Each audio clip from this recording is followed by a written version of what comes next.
Hello everyone, I'm Jesse from Communications 101, and today I'm going to be talking about artificial sweeteners.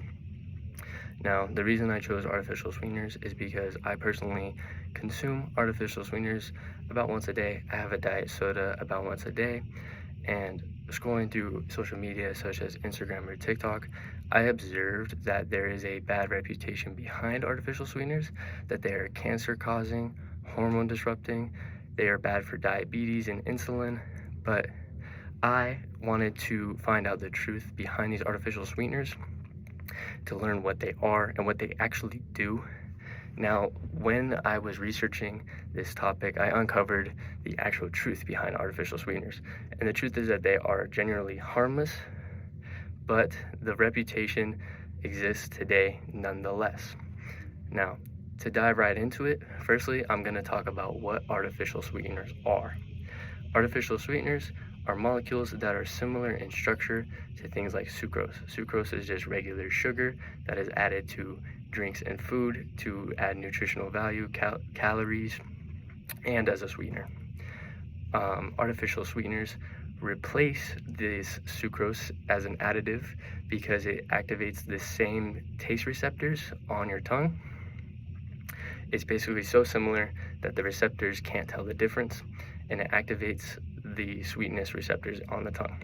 Now, the difference with artificial sweeteners is that artificial sweeteners are 200 to 10,000 times stronger than things such as sucrose.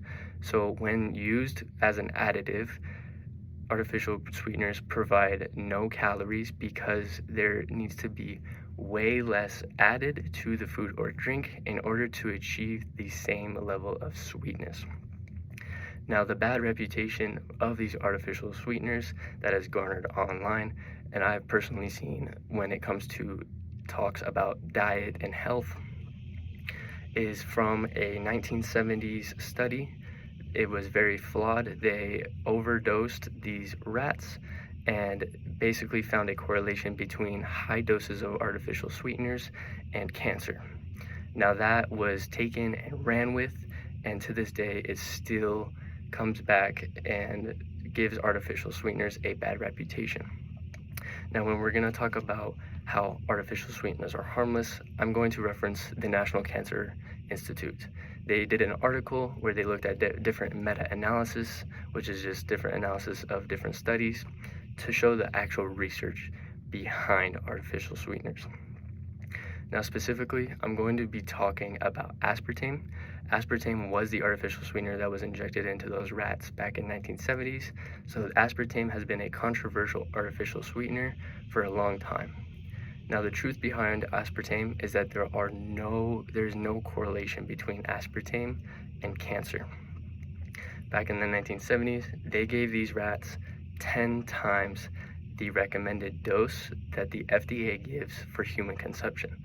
The recommended dose by the FDA is 50 milligrams of aspartame per kilogram of body weight. So for every 2.2 pounds, you would need to ingest 50 milligrams of aspartame to even start seeing negative side effects. Now, in order to achieve that much aspartame, you would need to drink 18 to 20 different cans of diet soda. Now, by the time you drink all of those cans, you would be getting water poisoning and die before the aspartame would even start to show negative side effects. So the artificial sweeteners have been demonized for a long time with no actual evidence to back up the claims, considering that artificial sweeteners are approved by the FDA and WHO, which is the World Health Organization. They are added into things such as soft drinks to reduce the sugar intake. I personally drink a diet soda every day just because I don't like drinking 40 grams of sugar in a single can of soda. I feel as if that is unhealthy. But when we talk about unhealthy, we're going to talk about the health benefits that come from artificial sweeteners. Now, artificial sweeteners, because they are not actually sugar and there is way less of artificial sweeteners to achieve the same level of sweetness, artificial sweeteners have shown to raise blood sugar levels for diabetics way less than normal sugar. Therefore, they would have to use less insulin, which means it's good for people with diabetes, either type 1 or type 2. There was also a study shown that people who tried to lose weight were put on the same workout regimen and diet, but ones who drank one single diet soda a day versus water lost more weight than those who just drank water throughout their day.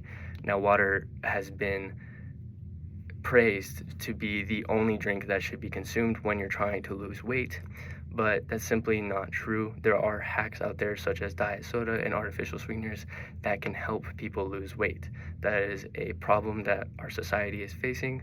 The obesity rate in the US is rising slowly every year, and things like artificial sweeteners can help us counteract that and to help our general population be healthier. Now, in conclusion, I'm gonna talk about the reputation again.